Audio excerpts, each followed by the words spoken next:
students. Hello students. Today we will continue our first chapter. Our topic is organization of economic activities. Basic problems can be solved either by the free interaction of the individuals pursuing their own objective as is done in the market or in a planned manner by some central authority like the government. जो हमारी government है उसके द्वारा plan की जाती है central authority में कि हमारी मार्केट में क्या चीज़ें रहेंगी और क्या होगा। द सेंट्रली प्लान्ड इकोनॉमी, हमारे सेंटर में क्या इकोनॉमिक प्लान की जाती है उसके बारे में अब डिस्कस करेंगे। In a centrally planned economy the government और the centrally authority plans all the important activities in the economy. इसमें जो गवर्नमेंट है वो सारी इम्पॉर्टेंट एक्टिविटीज़ को डिस्कस करती है। All important decisions regarding production, exchange and consumption of goods and services are made by the government. All important decision, सारे के सारे इम्पॉर्टेंट डिसीजंस गवर्नमेंट के द्वारा लिए जाते हैं, चाहे वो प्रोडक्शन के रिगार्डिंग हो, गुड्स को एक्सचेंज करने के रिगार्डिंग हो या कंजप्शन के रिगार्डिंग हो। The central authority may try to achieve a particular allocation of resources and a consequent distribution of the final combination of goods and services, which is thought to be desirable for society as a whole. For example, if it is found that a good or service which is very important for the prosperity and well-being of the economy as whole, ऐसे decision लिए जाते हैं, ऐसी goods और services को बनाया जाता है जो हमारी पूरी इकोनॉमी के लिए अच्छा हो। एग्जाम्पल, एजुकेशन और हेल्थ सर्विस, वो हमारी एजुकेशन के ऊपर हो या हेल्थ सर्विसेज के ऊपर हो। Is not produce in adequate amount by the individuals on their own, एक सिंगल पर्सन के द्वारा ये सभी चीज़ें बनाना इम्पॉसिबल है। The government might try to induce the individual to produce adequate amount of such a good or service, or alternatively the government may itself decide to produce the good or services in question। ये हमारी government के लिए question बन जाता है कि एक single person in सब चीज़ों को कैसे करेगा। In a different context, if some people in the economy get so little a share of the final mix of goods and services produced in the economy that their survival is at stake, तो उनका survival stake पर होता है, then the central authority may intervene and try to achieve an equitable distribution of the final mix or goods। The market economy, हमारी market में क्या economy रहती है इसके बारे में अब बताएंगे। In contrast to a centrally planned economy, in a market economy all economic activities are organized through the market। जो मार्केट में एक्टिविटीज़ होती हैं वो सारी की सारी जो इकोनॉमी में एक्टिविटीज है सारी मार्केट के थ्रू होती हैं। A market as studies in economy is an institution which organises the free interaction of individuals pursuing their respective economic activities. In other words, a market is a set of arrangements where economic agents can freely exchange their endowments or products with each other. Market में सभी के सभी agents free होते हैं कि वो अपने products को फ्रीली एक्सचेंज कर सकें। It is important to note that the term market as used in economic is quite different from the common sense understanding of the market. In particular, it has nothing as such to do with the marketplace as you might tend to think of. For buying and selling commodities, individuals may or may not meet each other in an actual physical location. Interaction between buyers and sellers can take place in a variety of situations such as a village's chowk or bazaar, super bazaar in a city। हमारे जो buyers और sellers होते हैं, जो चीज़ें खरीदते हैं और जो चीज़ें बेचते हैं, उनके बीच में इंटरेक्शन कैसे होता है, विलेजेस के चौक पर होता है और सिटीज़ में कहाँ पर होता है, सुपर बाज़ार में होता है जैसे मॉल वगैरह। और alternatively buyers and sellers can interact with each other through telephone और internet and conduct the exchange of commodity. और आजकल के टाइम पे बायर्स और सेलर्स कैसे इंटरेक्ट करते हैं, फ़ोन पर करते हैं और इंटरनेट के थ्रू मीन्स ऑर्डर करके करते हैं। जैसे आपने कुछ ऑर्डर किया एक फॉर एग्जांपल अमेज़ोन से कुछ ऑर्डर किया, वो किसके थ्रू हुआ? इंटरनेट के थ्रू हुआ। और आपने अपनी ही शहर में कहीं से पिज़्ज़ा ऑर्डर किया, वो किसके थ्रू हुआ? वो ऑनलाइन भी हो जाएगा, वो टेलीफोनिकली भी हो जाएगा। तो दीज एक्सचेंजेस भी मार्केट में आजकल चले हुए हैं।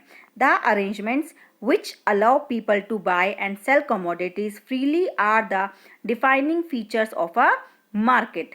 For the smooth functioning of any system, it is imperative that there is coordination in the activities of the different constituent part of the system. Otherwise, there can be chaos. नहीं तो यहाँ पर आपको choice मिल सकती है. You may wonder as to what are the force which bring the coordination between the activities of millions of isolated individuals in a market system.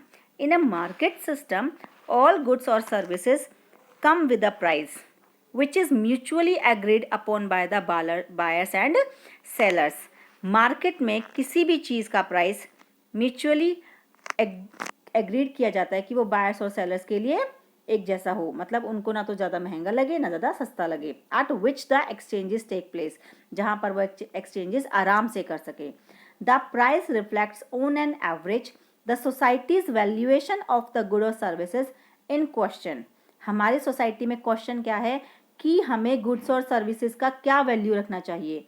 If the buyers demands more of a certain good, the price of that good will rise. अगर हमारे पास किसी चीज़ की demand high है तो price क्या हो जाएगा? Automatically ज़्यादा हो जाएगा।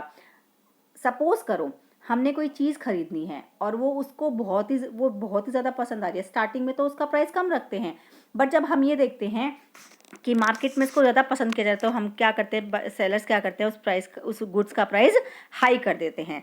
This signals to the producers of that good that the society as a whole wants more of the goods than is currently being produced. इससे बायर्स समझ जाते हैं, जो प्रोड्यूसर्स है वो समझ जाते हैं कि सोसाइटी में इस प्रोडक्ट की डिमांड बहुत ज़्यादा है, and the producers of the good in their turn are likely to increase their products. तो वो क्या करते हैं और दूसरे प्रोडक्ट को प्रोड्यूस करने की बजाय उस चीज़ को ज़्यादा प्रोड्यूस करते हैं जिस चीज़ की डिमांड बहुत ज़्यादा होती है।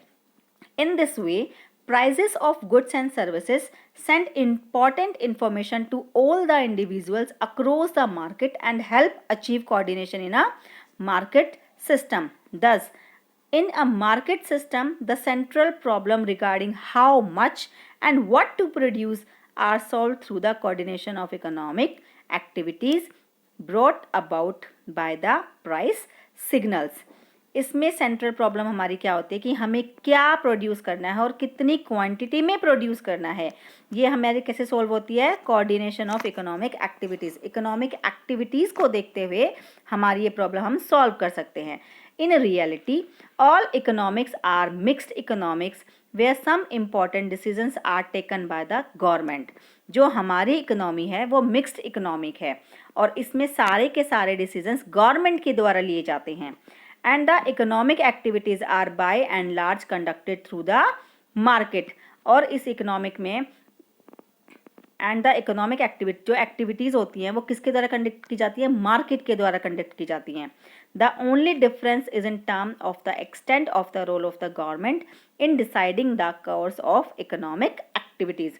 इन the United State of America, America में क्या होता है?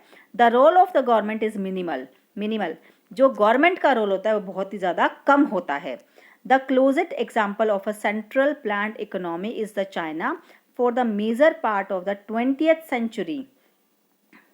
In India, since independence, the government has played a major role in playing economic activities. But India में हमारी जो गवर्नमेंट है वो बहुत ज़्यादा अच्छा वाला रोल प्ले करती है इकोनॉमिक एक्टिविटीज़ में। However, the role of the government in the Indian economy has been reduced considerable in the last couple of decades.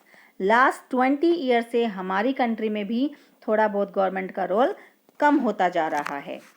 आपका नेक्स्ट पॉइंट है positive and normative economics.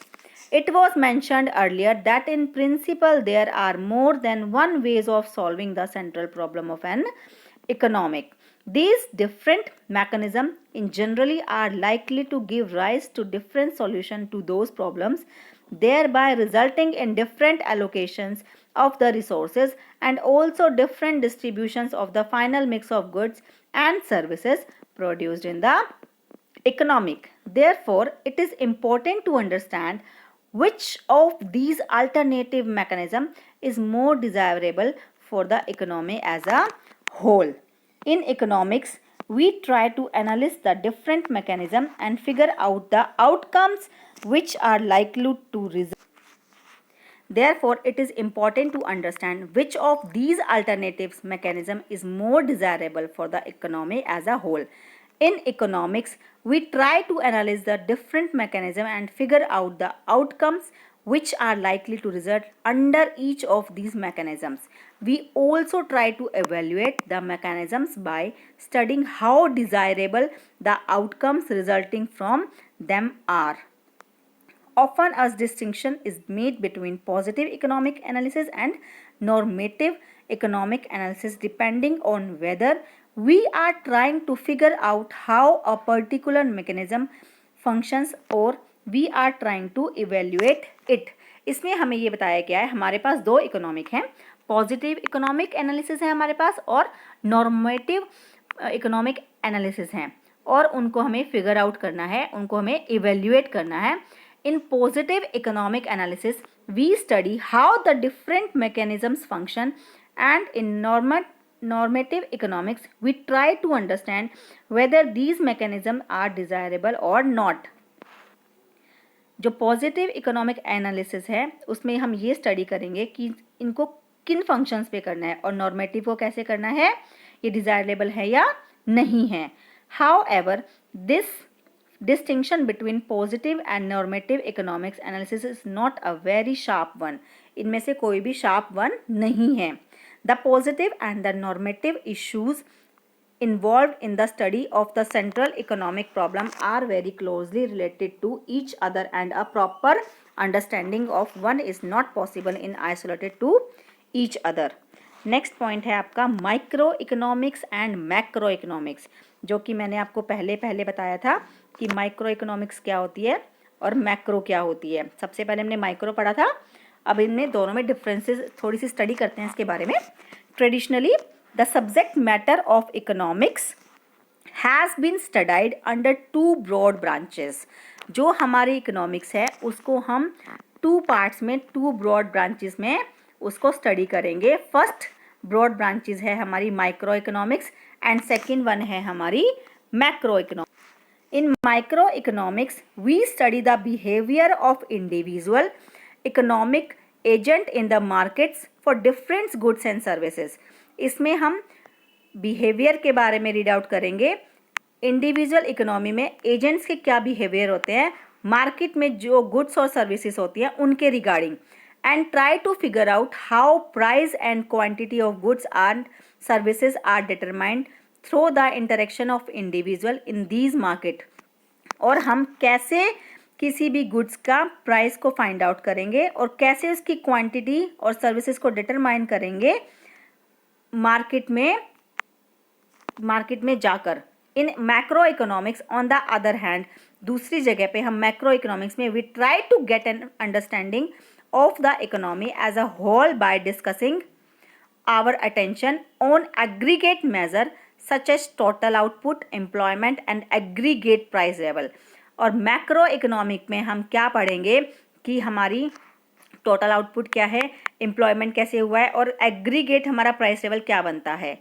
Here we are interested in finding out how the levels of these aggregate measures are determined and how the level of these aggregate measures change over time.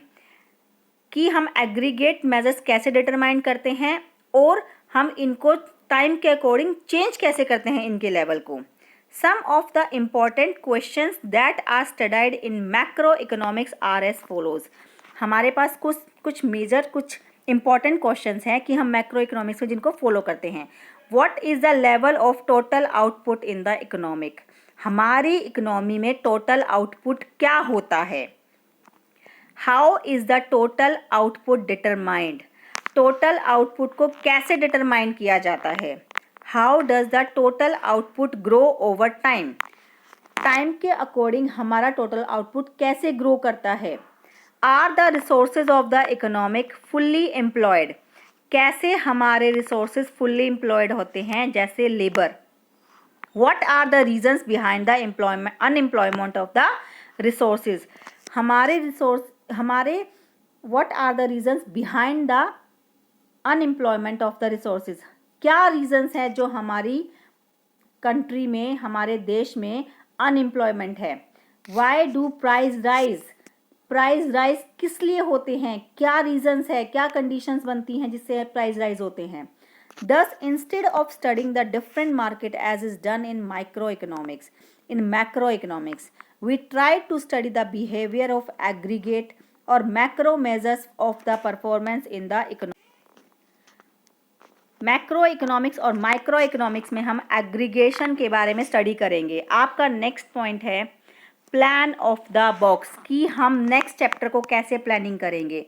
This book is mean to introduce you to the basic ideas in micro economics. हमारे basic idea क्या है micro economics में? In this book we will focus on the behaviour of the individual consumers and producers of a single commodity and try to analyze how the price and quantity is determined in the market for a single commodity.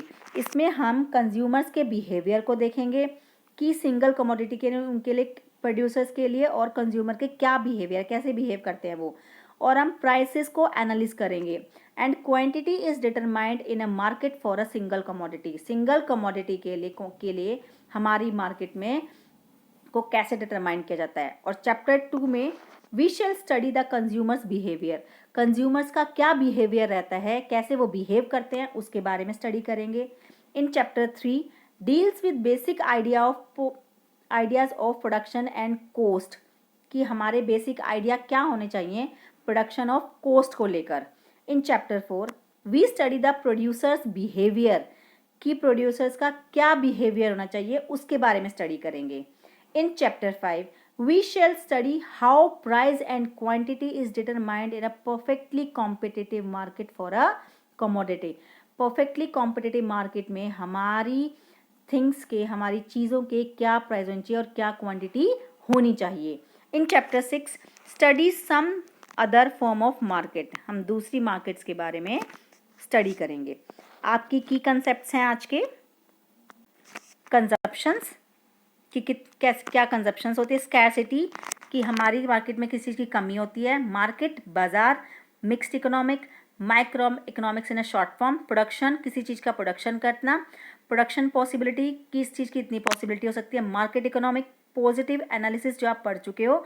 Macro economics, exchange, किसी चीज़ को exchange करना. Opportunity को, centrally planned economic. Normative analysis. In this chapter we read about everything and your exercise questions is discuss the central problem of an economy. हमारी economy में क्या central problem है जो हम ऊपर डिस्कस कर चुके हैं. What do you mean by the production possibility of an economic? We also read about that in this chapter. What is the production possibility frontier जो हमने पढ़ा था, उसमें क्या था, कॉर्न और कॉटन के बारे में दिया गया था फ्रंटियर में. Discuss the subject matter of economic. Distinguish between a centrally planned economy and market economy. What do you understand by positive economic analysis, जो हमने अभी भी पढ़ा था. What do you understand by normative economic analysis, वो भी हम पढ़ चुके हैं. Distinguish between microeconomics and macroeconomics, जो अभी हमने लास्ट में ऊपर पढ़ा था. Microeconomics and macroeconomics. Your chapter is over. First chapter done. Thank you so much.